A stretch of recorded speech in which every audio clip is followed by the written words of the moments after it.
When it comes to working out, a lot of us, myself included, think you need an hour, 45 minutes, an hour and a half to get to the gym to be able to do a fully structured workout. But that isn't always going to be reasonable. You have a family, you have a hectic job, then just what happens, it goes to the side. Yeah, who's got the time for that? Who's got time to take a whole hour and set it aside? You know, especially when you live the kind of lifestyle we do, you have to have hours for prescribed prayers in addition to everything else, in addition to working out. I found what you call the cafe ride, I call the coffee break ride. In other words, I have to pay for a cup of coffee. Okay, what's it mean? You've got that 5-minute break. You've got that 7-minute break. It doesn't take much to get up from the chair. And first of all, even the chair, we'll talk again in posture. I'm later about posture in the chair. Posture in the chair, when we engage our core, engage your back, that's already doing something. But we get up from the chair and say, before I go to the coffee, okay, a cup of coffee, let's put a price tag. Cup of coffee, how many push-ups? 10 push-ups? Mm-hmm. Okay, we drop down and get 10 good push-ups, good form. And then we get up, okay, now you earned your cup of coffee. Someone wants lunch. Okay, lunch is a half hour. Okay, lunch has got to take, it's got a cup of 10 push-ups, and then let's add 10 squats to it. Okay, squats work the whole body, and that's for lunch. We take little intermittent breaks all the time, and if we've got to buy lunch and we're going to the corner, we don't take a walk to the corner. Right. We actually mentioned this in one of our previous videos about doing the small push-ups before. Well, more correctly, you mentioned it. And Christoph actually commented on that video, well, I have my coffee first thing. My feet hit the ground and I have my espresso first thing in the morning. Is that a good time to do squats or push-ups? And the answer was, well, that's a great question. And no. So if you are one of those people who really needs coffee to get going, you can do a CAMEL exercise to get started. The point is to get moving a little bit rather than just going through and starting. When we go to lunchtime, a lot of us don't realize, especially nowadays, with our cell phones in our pockets, we sit there and it takes us longer to eat because we're reading. And when the body takes in nutrients, it actually does much better after some type of activity. The insulin response is better, how the body's going to actually hormonally respond, and it also takes the building blocks and allows you to have better benefit from that food. Especially if you're sitting in an office all day. Now granted, maybe it's pouring rain outside. Getting up and moving, maybe not until you're sweating, but even just going up and down 2 or 3 flights of stairs, even slowly, can really help you be able to feel better. And it's more of a mental and physical break, not just refueling the body. That's a 1,000-year-old secret. One of the principles in Maimonides' laws of nutrition, and not only what you eat, it's how you eat. And he says that light exercise to get the body going, to raise your metabolism. When you raise your metabolism, you're absorbing nutrients much better, you're burning calories much better. And to back up what Menachem mentioned in the morning about the cow-cat, that's what I like to do in the morning. It's a little bit of basic balance and basic yoga. Yoga stretches gets the synovial fluid moving in your spine. It loosens you up, you feel nice. Now go, you get that cup of coffee. You get that coffee straight out of bed, that's not a good deal. Right, and I'm totally guilty of that some days. I get up and I go right to the hot water and I hit the boil, I fill it the night before, and then I go to the bathroom, come back. But I have a little bit of walking around the apartment before. Now, for those of you who are cyclists or triathletes, getting up and doing the yoga, stretching, especially hamstrings first thing in the morning, is not necessarily how we want to go. We want to start with cow-camel. We can do the McGill Big 3 or a variation. But you want to start very gently. Now the yoga stretches, this is where our previous video of fitness after 50 comes in. There's a number of great Eastern Bloc books. I know it's a little bit of a touchy subject right now, Eastern, but they did a lot of movement in their days. So they would get up and do these stretches even in bed. Now, the science has progressed a little bit, but what we find is over the age of 50, doing some of those stretches are actually really, really important. For the younger folks, a lot of us like to burn time stretching, saying, oh, but I'm stretching, I feel better. Well, it's about a balance of stretch the muscle and strengthen the opposite. And we usually don't want to stretch the muscles that feel tight necessarily. Yeah, but what happens is as you get older, the body's pliability, it becomes more difficult. In other words, when you're young, have a lot of flexibility, very flexible.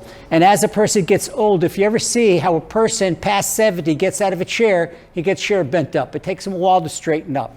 Okay, so what happens if he works on his flexibility all day long, not sit in the chair, get up periodically from the chair, and this is what I tell rabbis when learning Torah, don't sit all day long. Learn standing up. Sit up standing up.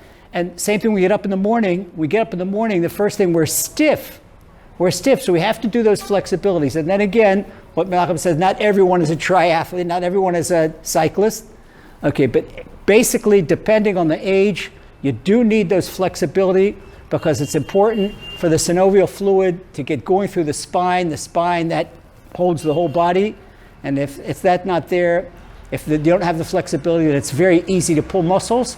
Plus which you could see people that they're walking there in balance. They have one shoulder higher than another, or they lean side. And this is terrible because when posture is bad, if a person doesn't have flexibility, he's not going to have good posture. And if he doesn't have good posture, he's going to have muscle pain. There'll be pain in the knees, there'll be pain in the elbows, there'll be pain in the ribs. So it's very important to get that first thing in the morning. And this is where it's really important. If you are having pain or discomfort, it's best to seek out a quality trainer or strength coach that is right for you. Just because it's right for your granddaughter or your niece or your nephew or even your neighbor doesn't mean they're the right fit for you. So I can think of about 2 or 3 individuals. I have really amazing individuals.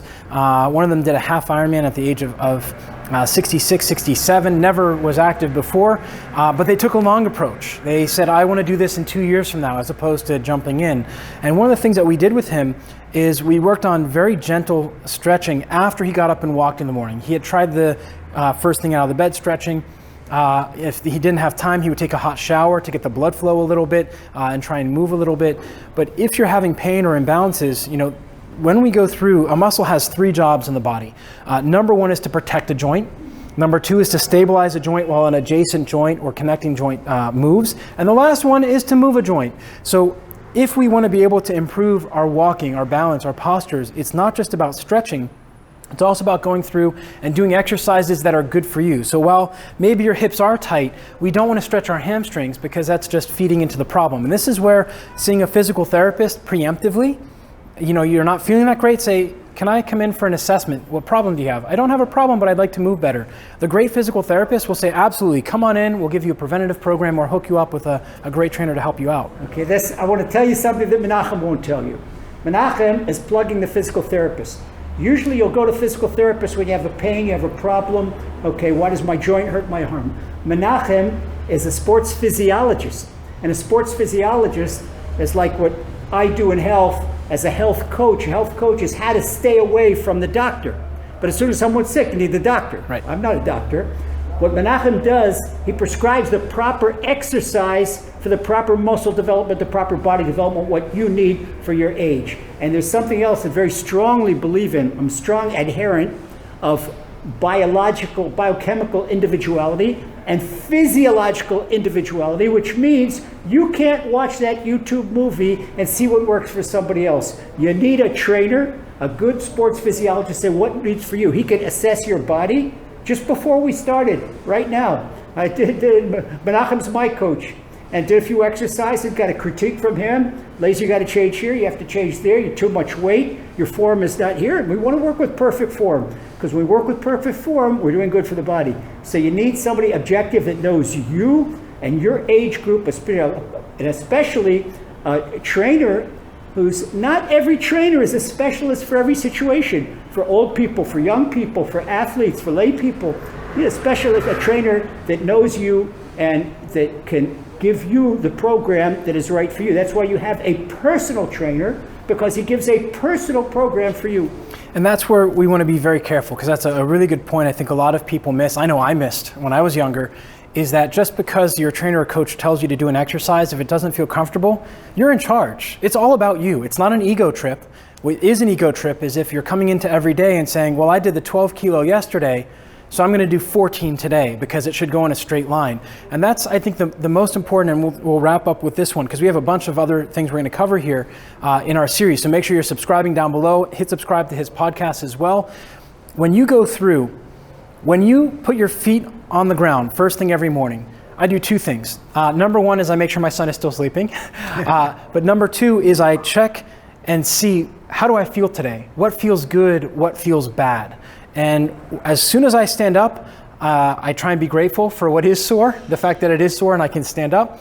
And then I think, okay, how do I change today to make it easy for me to progress? And that's really important to really, where is my body today? Not what did I did yesterday or last week that can help us really build fitness and health. Perfect point. And to sum it up from our part, when people ask me, they say, Rabbi Lazer, what should my goal be? And the guy's got, he wants to run a 4.5 minute mile or wants to do something. I say your goal should be, especially after 40, to have a pain-free day. When you can wake up and you've got no pains, everything A-OK, like a pilot check-it thing, the knees, they're fine, the ankles, they're fine, the elbows are fine, the shoulders are fine. Thank you, Hashem. That's great. This is what we all should shoot for. And this is a sign that your body's working well and you have longevity. So God bless everybody for a long life. Stick with us for Brodie and Brody. You can subscribe at both our websites, and we look forward to seeing you again real soon. See you guys.